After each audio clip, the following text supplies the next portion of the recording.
Programme मध्य मुकाबले में खुशामदीद। मैं हूं रबिया एहसन और मेरे साथ मौजूद है रऊफ लास्टा। और आज के प्रोग्राम में जिन टॉपिक से हम बात करेंगे उसमें सबसे पहले मौलाना फजलुर रहमान पार्लियामेंट की बेबसी पर फट पड़े, सियासतदानों को बाइख्तियार बनाने का मुतालबा कर दिया, हुकूमती इख्तियारात पर भी सवालात उठा दिए।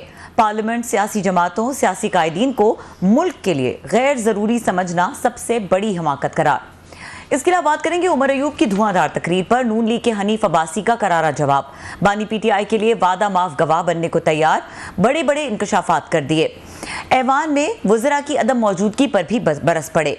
IPPs मालिकान को आड़े हाथों ले लिया। झंग के बंद IPPs को करोड़ों रुपए माहाना की अदायगियों का इंकशाफ। इसके अलावा बात करेंगे सुप्रीम कोर्ट को तबाह करने की कोशिश की तो हम मुल्क भर में एहतजाजी तहरीक शुरू करेंगे। बानी पीटीआई ने धमकी दे दी। जेल में बदतरीन सलूक पर शदीद एहतजाज, बच्चों से बात ना कराने की तकलीफ भी बयान कर दी। खान का सख्त रद्द अमल, क्या सख्तियां बढ़ गई हैं? इसके अलावा बात करेंगे PWD तहलील का मामला, वजीर आजम के जल्दबाजी में किए गए फैसले से सैकड़ों मुलाजमीन बेरोजगार, अरबों रुपए के प्रोजेक्ट जाया होने का खतरा, एहतजाजी मुलाजमीन पर इस्लामाबाद में तशद्दुद, अहम मामला सुलझ कैसे सकता है, इसके ऊपर बात करेंगे। हमें डिस्कशन के लिए ज्वाइन करेंगे गेस्ट कुछ देर में। क्लास साहब, हमने जो बात करनी है आज, कौमी असम्बली में काफ़ी डिबेट्स हुई, काफ़ी जो स्पीचेस हुई धुआंधार किस्म की, और जवाब भी हुआ। सो मेनली जो बात हमें नज़र आई, ख़ासतौर पर अगर हम हनीफ अब्बासी साहब की बात करें, कि उन्होंने खरी सुनाई है। कैसे देख रहे हैं उनकी पूरी स्पीच को? It was aggression, it was rightly on the point? इससे पहले अब इसका बैकग्राउंड देखें तो उमर अयूब साहब जो हैं उन्होंने भी बड़ी एक फैरी उन्होंने तकरीर की। और उमर अयूब साहब आपको पता है कि बड़ा उन्होंने आजकल वो बड़ी सख्त बातें करते हैं। हालांकि उमर के बारे में मेरा जो एक व्यू था वो बड़ा सॉफ्ट और बड़ा इंतहाई डिसेंट मैन है मत से, लेकिन जिस तरीके का बाद में उनको उठाया गया, फिर उन पर टॉर्चर हुआ, उनके घरों पर मतलब छापे मारे गए, उनके बच्चों को हरासमेंट की गई। वालिद का जनाजा था गौहर अयूब साहब का, जो फार्मर आपको स्पीकर रहे या फार्मर आप फॉरेन मिनिस्टर रहे, उस पर जब अपने वो आए हुए थे उस वक्त उन्होंने छापे मारे और उनको वहाँ से अपने बाप के जनाजे से उनको ये मफरूर होना पड़ा। सो ये बेटर थी, ये चीज़ें जो हैं वो आपके जहन पर रह जाती हैं। वो आपको साथ मौजूद जी हनीफ अब्बासी साहब से फिर जी हनीफ अब्बासी साहब हमारे साथ मौजूद हैं, उनको वेलकम करेंगे। अस्सलाम वालेकुम हनीफ अब्बासी साहब। जी वालेकुम अस्सलाम। बहुत शुक्रिया, आपने हमारे लिए वक्त निकाला। हनीफ अब्बासी साहब, आज आपको हम कौमी असम्बली में सुनते रहे, आपने ठीक ठाक बातें की और ज़बरदस्त तरीके से की। ये बताइए कि आपने, वैसे तो बहुत सारे पॉइंट्स इसके ऊपर बात करेंगे हम आपसे, लेकिन आपने अपनी तकरीर के दौरान ये कहा कि मैं ले चलता हूँ साथ, माफ़ी अगर मांगनी है तो ये बताएं कि ये ऑफ़र जो थी ये रियलिस्टिक ऑफ़र थी? आपके वाकई इस तरह के कॉन्टैक्ट्स हैं कि आप पॉसिबल करा सकते हैं? ये नामुमकिनात में से एक।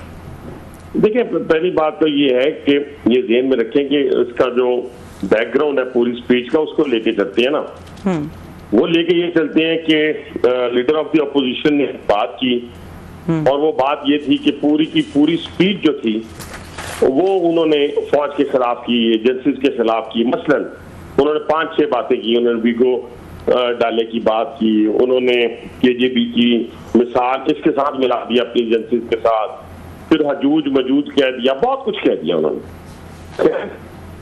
एज ए पाकिस्तानी मैं बात करूंगा, हम भी विक्टिम रहे हैं किसी दौर में, बड़ी चीजें हमने भी देखी, फेस की। रात को 11:30 बजे हमें उम्र कैद सुनाई गई, लेकिन हमारे मुंह से कभी ये नहीं निकला कि पाकिस्तान पे बम गिरा दिया जाए या आग लगा दी जाए, तो मेरी वीडियोस निकाली जाए। तो इस बुनियाद के ऊपर मैंने ये कहा कि अगर आपको एक एजेंडे के तहत आपकी पूरी स्पीच में अगर किसी जगह हुकूमत में भी तनकीद होती, किसी जगह को बेहतरी के लिए बात होती, तो चले हम मान लेते। अब तो आप एक एजेंडे के तहत, जो कि फॉरेन एजेंडा है, जिसके अंदर बहुत सी फॉरेन एलिमेंट्स मौजूद हैं जो पाकिस्तान में इन्वेस्ट कर रहे हैं, बलूचिस्तान में कर रहे हैं, KP में कर रहे हैं, अफगानिस्तान से लोग आ रहे हैं या धमाके हो रहे हैं, लोग आ रहे हैं, पंजाबी, पख्तून, बलोच लड़ाई कराने की कोशिश की जा रही है। तो इस सारी फंडिंग में जो आपको मिल रही है, तो वो आपको एक ही काम कर रहे हैं कि जो एक इंस्टीट्यूशन रह गया उसके ऊपर आप हमलावर है। तो इस हवाले से मैंने कहा कि अगर आप चाहते हैं कि आप दोबारा, क्योंकि आपकी रात लंबी है, अभी बाकी बातें तो अल्लाह मियां बेहतर जानता है जी, अल्लाह के फैसले जो है अपने होते हैं, दुनियावी जो हकायक है, मैंने उन्हें कहा आपकी रात लंबी है, स्लोली चलें, गालियां ना निकालें। अगर आपने आना है स्ट्रीमलाइन में दोबारा वापस पाकिस्तान की सियासत में, तो आपको 9 मई पे माफी मांगनी पड़ेगी।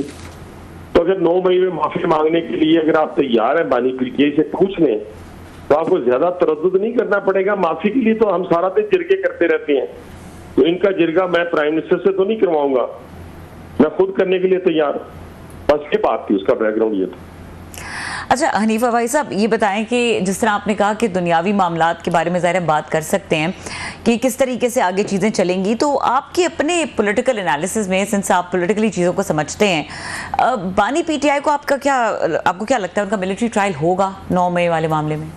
देखिए मेरी बात सुने, मैं इसकी ख्वाहिश भी रखता हूँ। ख्वाहिश कैसे रखता हूँ? बाकी लोग कहेंगे नहीं जी मेरा तो दिल नहीं चाहता, मैं पॉलिटिकल वर्कर हूँ, पॉलिटिशियन को नहीं।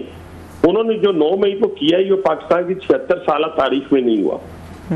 और जो मैं देख रहा हूँ, जो एविडेंस इकट्ठे हो रहे हैं, मेरे से ज्यादा आप लोग, यहाँ मेरे भाई क्लासा साहब बैठे हुए हैं, बड़े इन्वेस्टिगेशन, बहुत बड़े इस मुल्क के जो हैं वो एनालिस्ट हैं। मैं ये समझूं कि 76 साल तारीख में ये भी नहीं हुआ कि अपने लेफ्टिनेंट जनरल को पकड़ा, तो सिर्फ वो मेरा नहीं ख्याल कि टॉप सिटी के इशू के ऊपर पकड़ा गया होगा।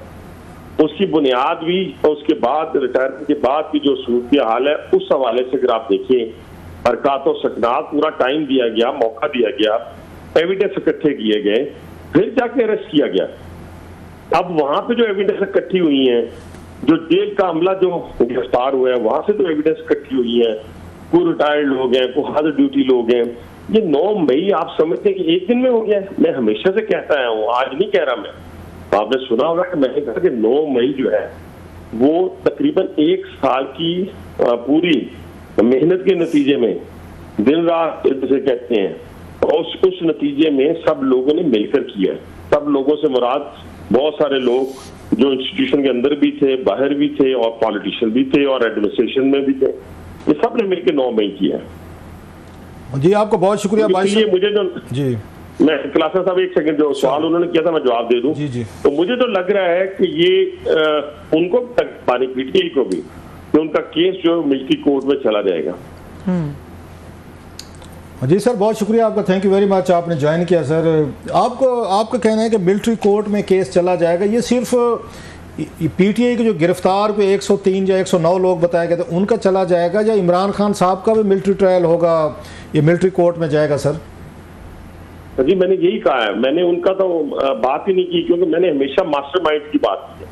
अच्छा। और मैंने कहा है कि अगर मास्टरमाइंड को नहीं पकड़ेंगे, उनको उनका मिलिट्री कोर्ट में नहीं चलेगा, तो फिर जो पहले जो मासूम, मतलब कि जिनके कोरा कागज था जेन, फिर उनको भी छोड़ देना चाहिए। उनको तो पॉइजन किया गया ना।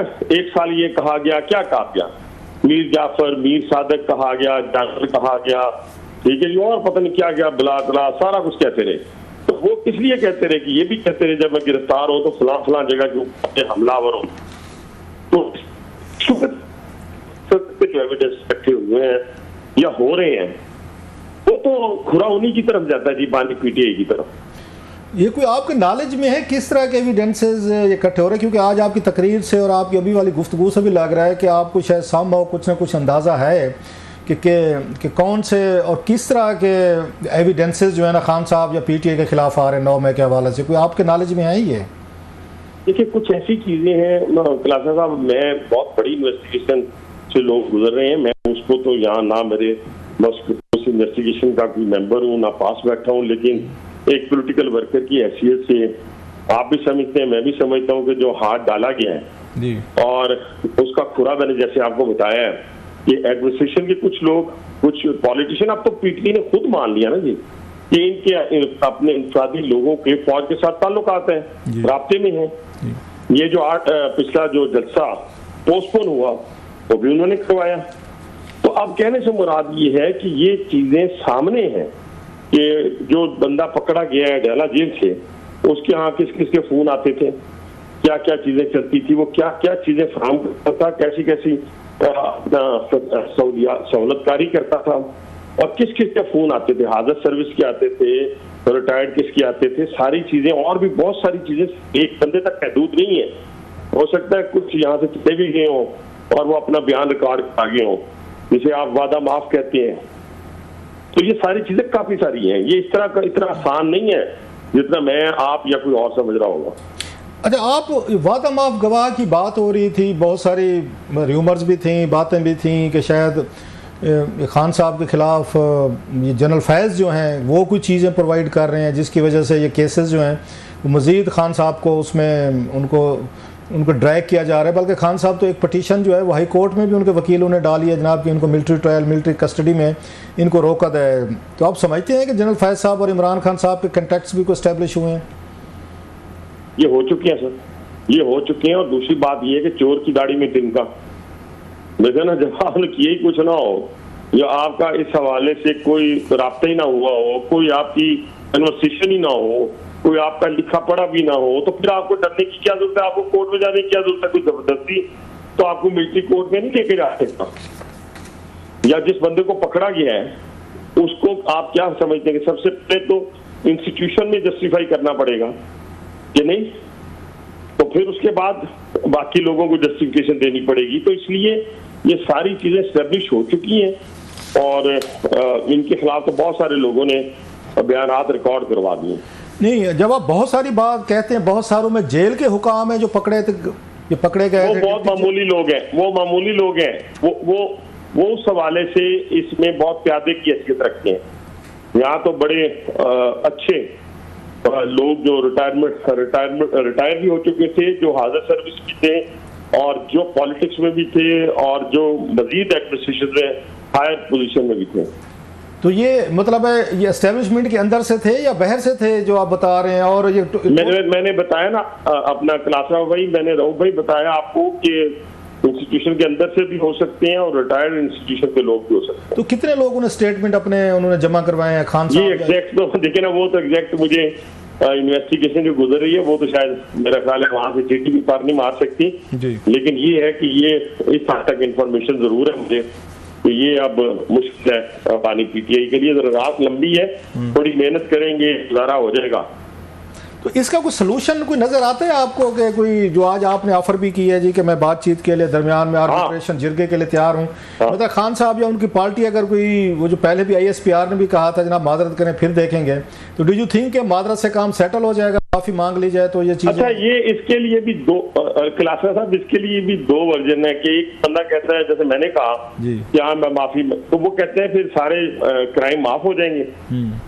वो क्राइम कैसे माफ होंगे? लेकिन मैं समझता हूं कि अगर बानी पीटीआई अपनी गलती को तस्लीम कर लेते हैं और कहते हैं कि मैंने गलती की है और मैंने अपने लोगों को बिल्कुल भड़काया, उनको ट्रेन किया, उनको प्लानिंग की, सारा कुछ मान लेते हैं, तो मुझे माफ कर दिया जाए, ये मेरी गलती थी, तो मेरा ख्याल है कि माफ करने वाले माफ कर दें।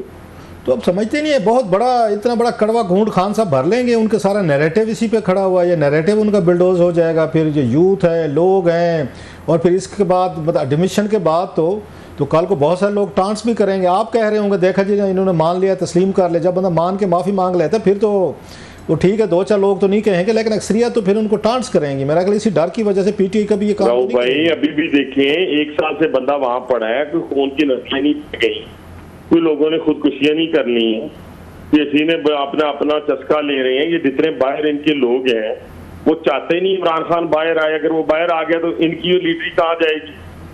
14 पीटीआई बनी हुई है, तो कहने से मुराद ये कि ये किसी तौर पे मुमकिन ही नहीं है कि वो, उनके लिए तो मसला कोई नहीं है। उन्होंने अपनी भी जान बचानी है, बाकी लोगों की भी बचानी है, और गलती को तस्लीम करने वाला शख्स बड़ा होता है।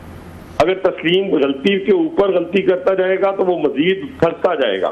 सर आप और वो फंस चुके हैं, आप नहीं फंसा रहे उनको ये कह के कि आप मान लें, गलती मान लें, ताकि कल को फिर सारे लोग, हुकूमत, पार्टी, मीडिया सारे कहेंगे खान साहब ये आपने 1 साल में 2 साल बच्चे फंसवा के सारा कुछ करके गलती मान लिया, एडमिशन कर लिया, तो उनकी तो सियासत तो उनकी तबाह हो जाएगी खान साहब की, वो जो भी उन्होंने अपना नैरेटिव अभी भी कहते हैं कि जो 9 मई में लोग हैं वो हमारे नहीं है, यानी वो तो अभी भी उनसे बरात का ऐलान करते हैं कि वो हमारे नहीं है। और दूसरी बात यह है कि हमें कहने से, देखिए हमारे कहने ना कहने से फर्क नहीं पड़ता, फर्क ये पड़ता है कि जो उन्होंने किया है, जो 76 साल तारीख में दुश्मन ने नहीं किया पाकिस्तान के साथ, उनकी दफाई और सिविल इंस्टॉलेशन पे वहां दुश्मन नहीं पहुंच सका, इन्होंने अगर वहां पे किया, वो एक लंबी साजिश थी जो कामयाब नहीं हुई। अगर वो साजिश कामयाब हो जाती तो वो ऐसा कुछ होता कि आप पूरा इंस्टीट्यूशन जो है वो हिलके रह जाता, पूरा पाकिस्तान हिलके रह जाता। ये ताने बाने वहां मिलते हैं। ये मैं बार बार कह रहा हूं कि 9 मई पे सिर्फ चंद पत्थर बरसाना या वहां पे आग लगाना सिर्फ वो नहीं था, बल्कि वो दिन फतह का दिन के तौर पे मनाया जाना था। सर खान साहब ने भी कहा, उनकी पार्टी के लोग भी कहते हैं कि शायद पीएमएल नवाज जो है वो सुलह नहीं होने दे रही। रोज की बुनियाद पर उनकी कोशिश है कि एस्टेब्लिशमेंट और इमरान खान साहब एंगेज रहें, लड़ते रहें, ताकि हमारी स्पेस बनी रहे, हुकूमत कायम रहे। आपके चैनल के जरिए ये बिल्कुल गारंटी के साथ कहता हूँ कि ना प्राइम मिनिस्टर बीच में आएंगे, ना मेरी पार्टी बीच में आएगी। तो मैं ये बिस्मिल्लाह करें तो मैं इतने कॉन्फिडेंस में बात करता हूँ, किसी और की जरूरत ही नहीं है, मैं कहवा देता हूँ। नहीं, आपकी कोई बात हुई है वहां पे जीएचक्यू में कि मैं बात करूं तो वो जरूरी आर्बिट्रेशन मान लेंगे वो सर? उनको मेरी बात उनसे कहने की जरूरत ही नहीं है कि हम ही करें, अगला काम मेरे पे छोड़ दें। आपको पता है मैं सिर्फ बच्चों वाली बातें नहीं करता, प्रैक्टिकली जो कुछ किया है वो रावलपिंडी में आपने देखा है। अच्छा सर जी, रऊफ हसन साहब की आपने बात की, वो उनके वसीम बदामी साहब के शो में वो बैठे हुए थे। एक बड़ी उन्होंने एक बड़ी खबर ब्रेक की जो पाकिस्तानी मीडिया से इतनी मेरा ख्याल उनकी ये तवज्जो में नहीं है। उन्होंने कहा जनाब के 22 अगस्त को एस्टेब्लिशमेंट ने रिक्वेस्ट की थी इमरान खान साहब से कि जलसा जो आप कैंसिल कर दें, और इसके बदले में उन्होंने इनको 8 सितंबर का लेटर दे दिया था कि आप जलसा कर सकते हैं। सो उनकी डील हो गई थी खान साहब की और एस्टेब्लिशमेंट की कि 22 को नहीं करते, 8 को करते। सो ये डील वाला काम तो चल पड़ा है, अंडरस्टैंडिंग तो शुरू हो गई है सर, बर्फ़ तो पिघल गई है। ये मतलब पहली दफ़ा इस बात का एतराफ़ हो रहा है कि एस्टेब्लिशमेंट और खान साहब के डायरेक्ट उनके राब्ते हुए हैं, और उसके बाद ये उनके कागजात और पेपर वगैरह चेंज हुए हैं, उनको साइंड कॉपी दी गई है कि 8 सितंबर को कर लें। आपकी हुकूमत कह रही है कि शायद हम नहीं करने देंगे जलसा। ये है सर, ये चीख के कहते थे कि हमारा राब्ता कोई नहीं है, आपके सामने कहते थे। अब चीजें एक्सपोज होनी शुरू हो गई, अनफोल्ड होना शुरू हो गई, तो फिर तो इनको मानना पड़ा। तो ठीक है, राब्ते अगर हो गए हैं तो उन राब्तों की सूरत में फिर आगे बढ़ेंगे ना। राब्ता तो देखें, माफी वाली बात तो बन सकती है अगर ये एडमिशन करते हैं, तो अगर ये करती ही नहीं है तो फिर इनसे पूछें कि इन्होंने जलसा मुलतवी अगर उनके कहने पे कर दिया तो बहुत सारी चीजें फिर उनके कहने पे और कर लें। तो सर फिर क्या करेंगे? 8 सितंबर को वो तो कह रहे हैं हमें एस्टेब्लिशमेंट ने लिख के दे दिया था, इजाज़त भी मिल गई हमें, तो आप यहाँ पे 8 सितंबर को होने देंगे? वहाँ पे आपकी पार्टी तो वहाँ पे ये सेनेट में बिल आ गए, अगेन बिल ले आए हैं कि जो जलसे जुलूस करेगा उसको 3 साल की सजाएं देंगे हम, उनको पनिशमेंट होगी। एक तरफ ये है, दूसरी तरफ एस्टेब्लिशमेंट लिख के दिए सियासी जमातों को तो इजाजत होनी चाहिए रहू भाई, किसी दहशतगर्द जमात को जो है वो इजाजत नहीं होनी चाहिए। और दूसरी बात ये है कि 8 सितंबर वाला जलसा भी अभी इन्होंने जगह जो है वो उसको चेंज कर दिया है, और अभी 8 दिल्ली दूरस्थ हो सकता है डायमंड थार, ये भी हमारा कहना मान लें और फिर जलसा मुल्तवी कर। लेकिन हनीफा भाई साहब, इस जमात को सुप्रीम कोर्ट ने वैलिडेशन दी है, तो दहशतगर्द जमात फिर पहले डिक्लेयर करें। पहली बात ये है कि मैडम ये इमरान खान साहब को सादिक और अमीन मेरे केस में भी कहा गया था, और जैसे सादिक और अमीन वो वहाँ कहलाए थे, और वो मैं जानता हूँ, मेरा अल्लाह जानता है कि वहाँ पे जजेस की जो फैमिली थी वो ऊपर जो उनका लॉबी होती है या मुझे नहीं पता वो क्या कहलाता है, उसके अंदर वो मौजूद थी उनकी फैमिलीज, और खुशियों के शादियाने बजा रहे थे, और कुर्बानी का जो है वो जहांगीर तरीन को बना दिया। अच्छा सर, हमने देखा है कि ये पार्लियामेंट की बात करते हैं जहाँ पे आज बड़ी धुआंधार आपने भी तकरीर की, उमर अयूब ने भी की, सब ने की, वहाँ पे ये अख्तर महंगल साहब ने इस्तीफ़ा दे दिया सर। उन्होंने कहा जनाब ये पार्लियामेंट किसी काम की नहीं है, ये रबड़ स्टैंप है, यहाँ बैठने का कोई फ़ायदा नहीं है। मौलाना फजल रहमान साहब ने भी यही कह दिया कि जनाब के पार्लियामेंट के मेम्बरान का कोई किरदार नहीं रहा।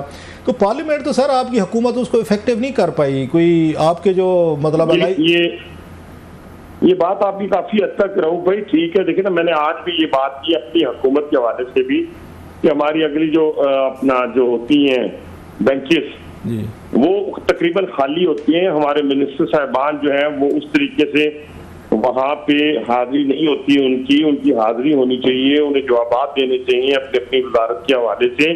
जहाँ तक मेंगल साहब का ताल्लुक है, मेंगल साहब है, आप देखें कि ये 2-3 छोट के वजारत आला, उससे पहले जितने बलूचिस्तान के वजीर आला और गवर्नर बना थे वो सारे सरदार थे।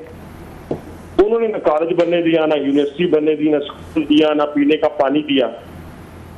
अब ये जो प्रेशर में आके उन्होंने बात की है मेंगल साहब का, हम तो आखिरी वक्त तक जोर लगाएंगे, उनसे बातचीत करेंगे कि वो पार्लियामेंट का हिस्सा रहे, क्योंकि जितनी तवाना आवाज उनकी पार्लियामेंट में होगी वो उनकी बाहर नहीं हो सकती।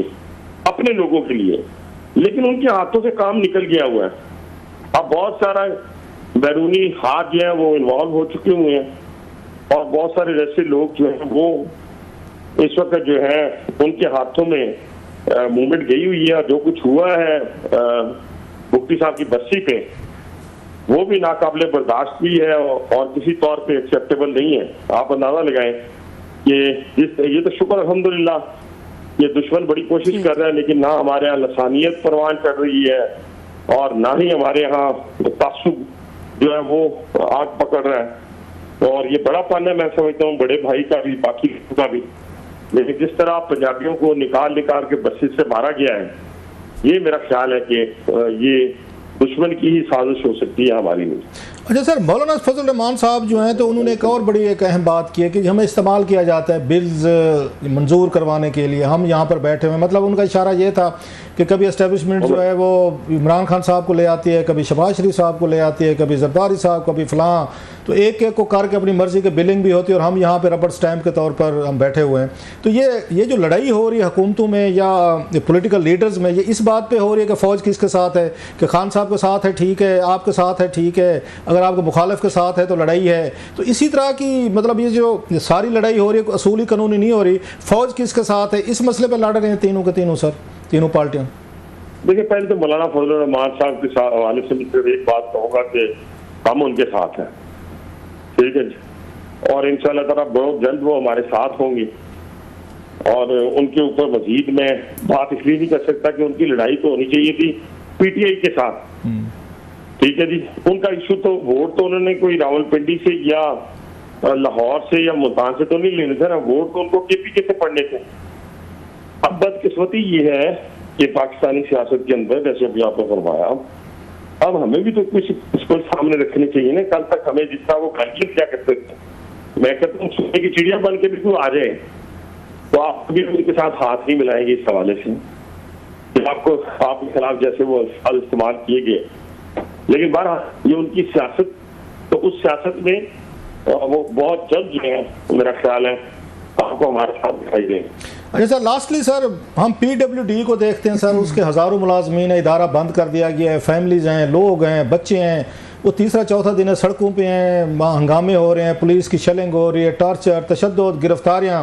अभी यूटिलिटी स्टोर को हमने देखा, वो लोग 10,000 आके यहाँ पर बैठ गए। आपकी हुकूमत पे ये इल्ज़ाम लग रहा है कि बड़ी तादाद में लोगों को बेरोज़गार कर रहे हैं, इदारे बंद कर रहे हैं, पहले महंगाई है, मार्केट में जॉब्स नहीं है। आप इसको कैसे देखते हैं कि ये PWD वाला या इशू हो या यूटिलिटी स्टोर कॉरपोरेशन वाला, हज़ारों लोगों को जॉबलेस करके सर, तो आप समझते हैं कि आपकी हुकूमत जो जिसको इस वक्त एक स्टेबिलिटी की ज़रूरत है, पॉलिटिकल स्टेबिलिटी की ज़रूरत है, ये मतलब रोज़ाना की बुनियादों पे ये इस्लामाबाद में हंगामे हो रहे हैं, धरने हो रहे हैं और इसका कोई इलाज ही नहीं है सर, कोई सलूशन नहीं है। कोई PWD वाला स्पेशली वरीड है सर कि इन सब लोगों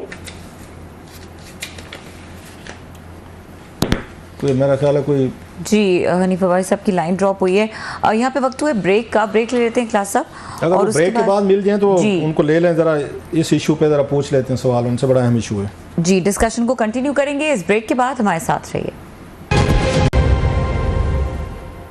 वेलकम बैक क्लास साहब। ये जो बानी PTI ने आज गुफ्तगू की है जेल में, और कहना चाहिए थोड़ी जारहाना गुफ्तगू की, उन्होंने ख़ास तौर पे जो अदलिया के ऊपर स्टांस लिया, उन्होंने कहा कि ये जो अदलिया के खिलाफ करने जा रहे हैं बिल्स की सूरत में, इसके ऊपर हम पूरी तहरीक चलाएंगे।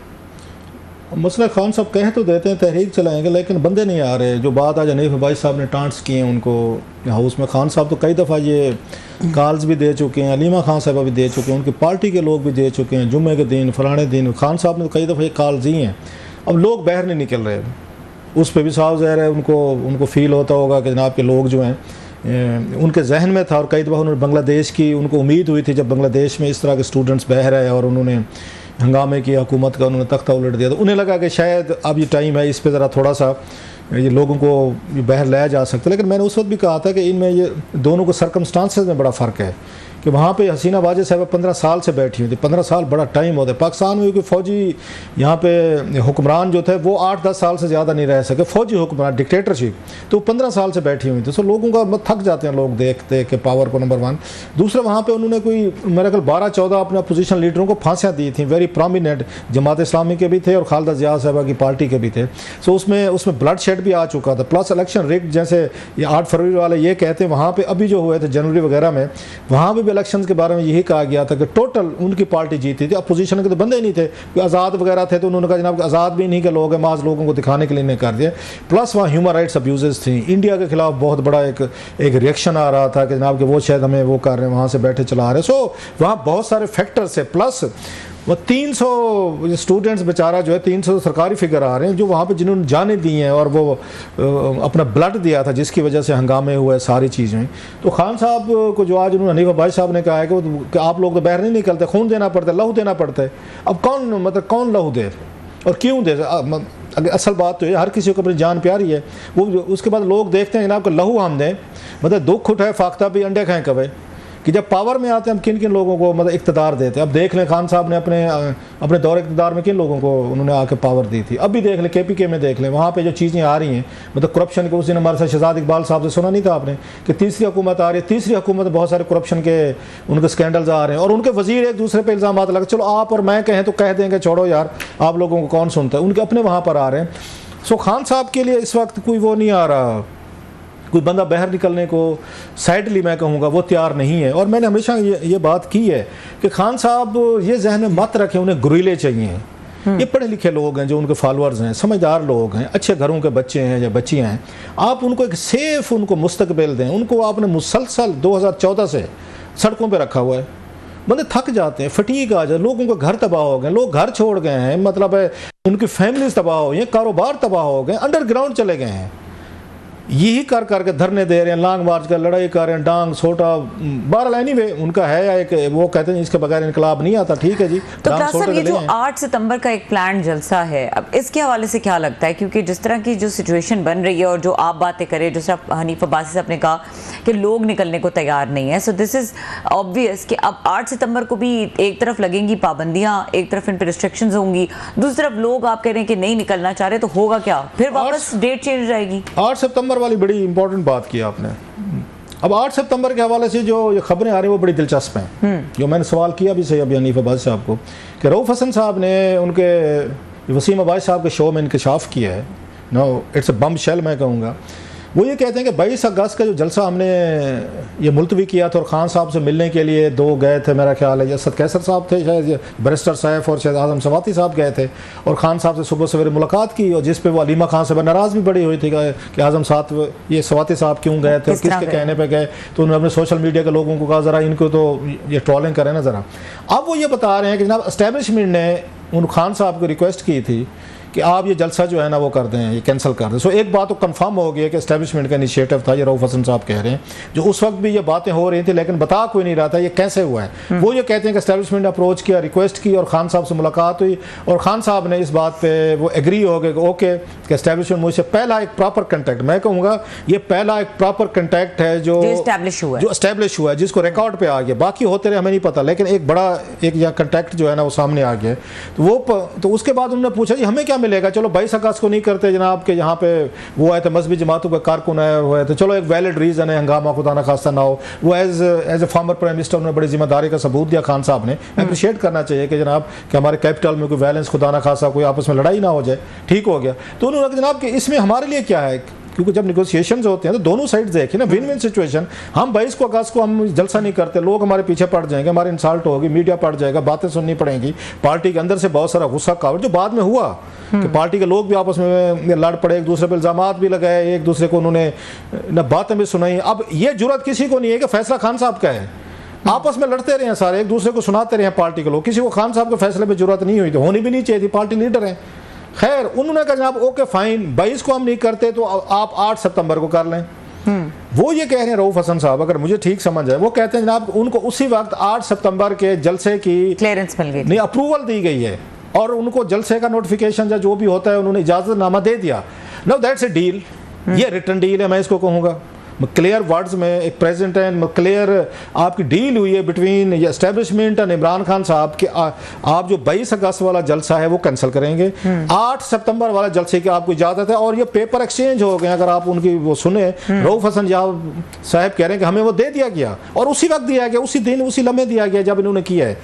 अब सवाल इसमें एक और पैदा होता है, ये बड़ी एक अच्छी चीज़ है कि वो कहते हैं बर्फ, ice is melting, ice is melting, बड़े अरसे बाद बड़ी एक मतलब अच्छी खबर है ये पीटीआई के लोगों के लिए या बाकी के लिए कि बर्फ पिघल रही है खान साहब। और मतलब चलो अगर जलसे पे सही कोई ना कोई आपका राब्ता हुआ, फिर मतलब लाइंस ऑफ कम्युनिकेशन ओपन होगी ना, जिन्होंने राब्ता किया था आजम सवाती साहब से या उनसे बैरिस्टर साहब से, कल को और भी बातें हो सकती हैं, बढ़ सकती हैं, ठीक हो गया।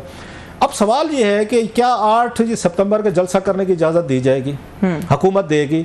हुकूमत को जब ये पता चलेगा कि जनाब ये इमरान खान साहब और इस्टेब्लिशमेंट के दरमियान एक डायरेक्ट राब्ता हुआ है जिसके बाद ये सारी अंडरस्टैंडिंग हुई है और 8 सितंबर का जलसा जो है वो इस्टेब्लिशमेंट ने कहा जी हाँ ठीक है कर लो, अब इस्टेब्लिशमेंट की क्रेडिबिलिटी भी उस पर दाव पे लग गई है। हुकूमत नहीं चाहेगी कि जलसा हो। इन्होंने 101 इन्होंने शराइत भी रख दिया, 40 शराइत पढ़ के, तो मैंने उसको किसी को मुझे दिखाया तो मैंने कहा जनाब ये पुल सरात क्रॉस करना ना ही करना बस। मैंने कहा पुल सरात में कि ये क़यामत वाले दिन क्रॉस करना शायद आसान होगा, ये 40 शराइत पूरी करना मुझे तो मुश्किल लग रहा है। हाँ। तो वो तो इस तरह की मतलब ना ही समझिए। अब वो जलसे की शराइत हैं, एस्टेब्लिशमेंट वादा कर चुकी है, हुकूमत को ये सूट नहीं करता, इमरान खान साहब और एस्टेब्लिशमेंट करीब पे है तो क्या करेंगे आप? अगर हुकूमत इसमें रोड अटकाती और नहीं होने देती और आखिरी दिन 7 या 8 की रात जो है वो कर देती है, जलसा कर देती है कैंसिल जैसे पहले किया है, तो फिर ये खान साहब क्या कहेंगे? फिर खान साहब तो ये समझेंगे मेरे साथ बिट्रेल हुई है, मैंने आपका ट्रस्ट किया, मैंने आपके कहने पे मैंने रिट्रीट किया, पार्टी की हमने बातें सुनी, डिसअपॉइंटमेंट हुई, फ्रस्ट्रेशन हुई, एंगर हुआ, वर्कर मेरा डीमोरलाइज हुआ और मेरे साथ आपने हाथ कर लिया। सो देन खान साहब विल प्ले विक्टिम कार्ड, ये लिख के रख लें। इन्होंने होने नहीं देना, अगर ना होने दिया खान साहब की वो पेशी पे मिलते रहते हैं इनसे, ये जो आते जर्नलिस्ट आते हैं, उन्होंने 8 को ना होने दिया, 9-10 जब भी मौका मिला वो अपना विक्टिम कार्ड प्ले करेंगे और उन्हें करना चाहिए। वो कहेंगे देखा आप लोग कहते हैं मुल्क के मफादात का ख्याल नहीं करता, मेरे पे इल्ज़ामात लगाते हैं बला बला बला के मुल्क का मैं इनके हालात का या चीज़ों का मैं वो नहीं करता। अब ये देखें मैंने ख्याल किया, मेरे साथ ये अंडरस्टैंडिंग की, ये वो लेटर है जो इजाज़तनामा दिया गया था और मेरे साथ धोखा हो गया। सो वो सबसे बड़ा टेस्ट, इस टेस्ट जो है ना वो इमरान खान साहब का नहीं है 8 सितंबर को। 8 सितंबर को सबसे बड़ा टेस्ट एस्टेब्लिशमेंट का है कि आपने एक बात की, वादा किया, या तो वही वाली बात जो उनका जफर इकबाल साहब का बड़ा ये मशहूर ज़माना शेर है, मुझे एक दो शेर ही ज़बानी याद रहते हैं। वो कहते हैं झूठ बोला है तो कायम भी इस पे, वो अगर उनका शेर है झूठ बोला है तो कायम भी रहो इस पे जफर, कि झूठ बोला तो कायम भी रहो इस पे जफर। आदमी को साहिब किरदार होना चाहिए।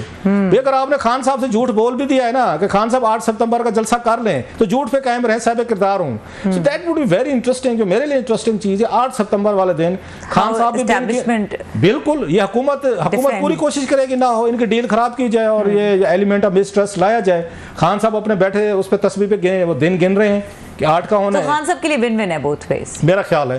अच्छा इखलास साहब, एक बड़ी इंपॉर्टेंट चीज़ मुझे आपकी इस गुफ्तगू से याद आई कि आज हमने देखा जो कौमी असम्बली में गुफ्तगू हुई, वैसे तो बहुत सारी चीज़ों के ऊपर हुई, लेकिन IPPs के मामले पे हमने देखा कि एक ग्रेटर डायलॉग की बात हर तरफ से आई। आई मीन PMLN की तरफ से भी आई, आई थिंक मुसद्दिक मलिक साहब ने कहा, और ये बात कही गई कि जी बैठा जाए। राजा परवेज अशरफ साहब ने कहा कि IPPs के मामले पर ज़रूरी है कि सब मिल के बैठे। अली मोहम्मद खान साहब ने भी कहा। अब आपको लगता है कि एक तरफ हम ये कह रहे हैं कि जलसा हुकूमत को सूट नहीं करता, सो कोई ऐसी फ़ज़ा बन रही है जहाँ पे कोई ग्रेटर डायलॉग का कोई, क्योंकि नॉमिनेट तो कर चुकी है PTI अचकज़ई साहब को। अब आपने 2-3 सवाल इकट्ठे कर दिए। अब IPPs पे मैं जवाब दूं या अचकज़ई साहब पे या ग्रेटर डायलॉग? नहीं, मेरा मकसद सवाल ये कि ग्रेटर डायलॉग पे मैं IPPs पे बात करते लोगों का वो है। मेरा ये ख्याल है, मैंने अब तक IPPs के मसले पे वाटर एंड पावर की और एनर्जी की और इवन बाकी की 5-6 मीटिंग्स मैंने अटेंड की हैं, मैंने सुनी है, थोड़ी सी मेरी समझ बेहतर हुई है। उसके बाद मैं इस नतीजे पर पहुंचा हूं सुनने का। अभी लेटेस्ट थी अवैस लगारी साहब की पावर वाली थी कमेटी थी, पिछले दिनों की बात है, मेरे लास्ट वीक की बात, मैं वहीं पर था, इमरान मगरान साहब भी मेरे साथ होते हैं। मेरा ख्याल है ना ही समझिए। अच्छा, उन्होंने बड़ा क्लियर कहा है, उन्होंने अवैस लगारी साहब ने भी, हम उनको फोर्स नहीं कर सकते, हम फोर्स करेंगे भी नहीं।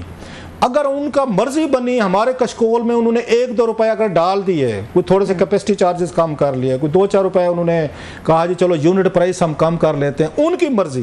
उन्होंने कहा जनाब हमने सॉवरेन गारंटीज दी हुई, हमने मुहदे किए हुए, हम रेकोटेक वाला काम नहीं करेंगे, कर फलां नहीं करेंगे। हमने अगर उनके कंट्रैक्ट अगर कैंसिल किए तो वो जाके आलमी अदालतों से हमारे खिलाफ वो करवा लेंगे, अरबों डॉलर की वो करवा लेंगे, पेनल्टीज डलवाएंगे, हम वो काम नहीं करेंगे। मतलब यह है कि मिन्नत तरला है, मिन्नत तरला करेगी पूरी हुकूमत। किन से करेगी? अपने आप से करेगी, क्योंकि 48 के करीब जो आपके IPPs हैं वो तो हुकूमतों के ये बैठे हुए लोग हैं, उसमें तो तमाम पार्टीज के लोग हैं। 48, क्योंकि ये तो एक आपकी गोल्ड माइन निकल आई थी, IPPs वाज गोल्ड माइन कि डॉलर मिल रहा है, एक लगाओ, मतलब है उसमें थोड़ी सी आप इन्वेस्टमेंट करो और उसके बाद सारी बैठ के अरबों रुपए कमाओ। अभी जैसे इन्होंने कहा है हनीफ अब्बासी साहब ने कि जंग में ऐसे आईपीपीज लगे हुए जिनको बैठे करोड़ों रुपए मिल रहे हैं। सिर्फ एक नहीं है, कई हैं जहां पे 17-18 हजार मेगावाट एडिशनल आपकी कैपेसिटी के लगे हुए हैं आईपीपीज, और उनको आप पैसे दे रहे, कितना काम करवा लेंगे? मुझे समझाया जाए ना, आईपीपी से कितना, ये मौत दिखा के ना बुखार पे राजी करेंगे। 60 रुपए यूनिट पड़ है ना आपको, ज्यादा से ज्यादा वो कहते 55 कर देते। क्या 55 कौन दे सकती है? इससे ज्यादा नहीं करेंगे। So the whole nation is at the mercy of the IPPs owners, और ओनर कौन है? ये हुकूमतें खुद हैं। सो इन्होंने अपने साथ तलाक करना है, दबाव बढ़ गया, मीडिया का बढ़ गया यहाँ पे, उसके बाद अवाम का बढ़ गया, जमात इस्लामी का भी बढ़ गया, गौहर इजाज साहब आ गए, उन्होंने कहा चलो इनके मुंह में कोई हड्डी डालो अवाम के, इन सब के 2-4 दिन इनको जलील करके ना इनको 2-4 रुपए छोड़ दो, बाकी आप कुछ लंबा नहीं कर सकते। इस पे बड़ी अवैध लगारी साहब बड़ा क्लियरली कह चुके हैं, भाई साहब हम कुछ नहीं कर सकते। अगर उन्होंने मान ली तो उनकी बड़ी मेहरबानी, दान थोड़ा बहुत कुछ हो जाएगा, लेकिन कुछ ज्यादा एक्सपेक्ट करने की जरूरत नहीं है। यहाँ पे वक्त हुआ ब्रेक का, ब्रेक के बाद इसी डिस्कशन को कंटिन्यू करेंगे, हमारे साथ रहिए। Welcome back class. अब क्विकली जरा बात करेंगे, ये जो पीडब्ल्यूडी के मुलाजमीन है, इनके साथ कोई कुछ होगी सेटलमेंट? बड़ा इंटरेस्टिंग एक, बल्कि वो है डेवलपमेंट है या एक तरह की शॉकिंग है पीडब्ल्यूडी के लिए, और उसके हज़ारों मुलाजमीन 7000 जो हैं वो सड़कों पे हैं। कल बड़ा तशद्दुद किया गया, मारपीट की गई है, उनकी शेलिंग की गई है। अब ये कैसे हो सकता है कि 7000 लोग हैं, पढ़े लिखे हैं, और बहुत सारे, मैं उसमें फिगर देख रहा था, उनको उठा के ओवरनाइट आपने जॉबलेस कर दिया। वो किधर जाएंगे, कहाँ पे जाएंगे? ठीक है, आप उनको गोल्डन हैंड शेक देंगे, बल्कि आपकी दफ़ा ऑप्शन नहीं दिया जा रहा। सुना है कि वो उनको फोर्स किया जा रहा है कि जिसने लेना है ले, पैसे ले और साइड पर हो जाए सारी की सारी चीज़ें, और कोई इसका अल्टरनेट नहीं दिया जा रहा। पहले ये होता था कि आपको महकमा बंद करते थे, सरप्लस पूल में भेज देते थे, या गोल्डन हैंड शेक की आप उनको ऑफर करते थे, इस तरह रिड्यूस करते हैं। जिन लोगों ने लेना है लें, जो नहीं लेना चाहते सरप्लस पूल में डाल देते हैं कि जिस जिस महकमे को ज़रूरत है आप उनको दे दें वहाँ पे। आपकी दफ़ा ये देखें जो उनके साथ ज्यादती हो रही है, मेरा ख्याल पीडब्ल्यूडी के लोगों के साथ, कि इसमें जो बेरोज़गार हो रहे हैं 200 के करीब यूईटी के और आपके नस्ट के ग्रेजुएट हैं, जो वहाँ से इंजीनियरिंग भी की हुई है जिनमें बहुत सारी, अच्छा बैरून मुल्क से आला तालीम याफ्ता भी हैं, जिसमें ऑफिसर्स भी हैं, इंजीनियर्स भी हैं, वो भी शामिल हैं। और इसमें जो इन्होंने अचानक इसको बंद किया है, 15 दिन दिए गए हैं कि इसकी जगह उन्होंने एक और इदारा जो है ना वो बना दिया, और साथ में ये भी इल्ज़ाम लगा दिया कि जनाब के इसमें करप्शन बहुत है। तो भाई साहब करप्शन तो फिर अल्लाह के फजल से हर महकमे में है, हर जगह पे है, फिर सबको बंद करें। अब करप्शन को रिड्यूस करें, जिन लोगों ने करप्शन किया उनको सामने लाएं, उनको सजाएं दें। मतलब आपने 7000 बंदा उठा के उसको घर भेज दिया। बहुत सारे प्रोजेक्ट्स हैं जो आपके चल रहे हैं, जिनकी मतलब सिविल वर्क्स वगैरह हैं, यही हैंडल करते हैं। आपने बैठे बिठाए जो मेरा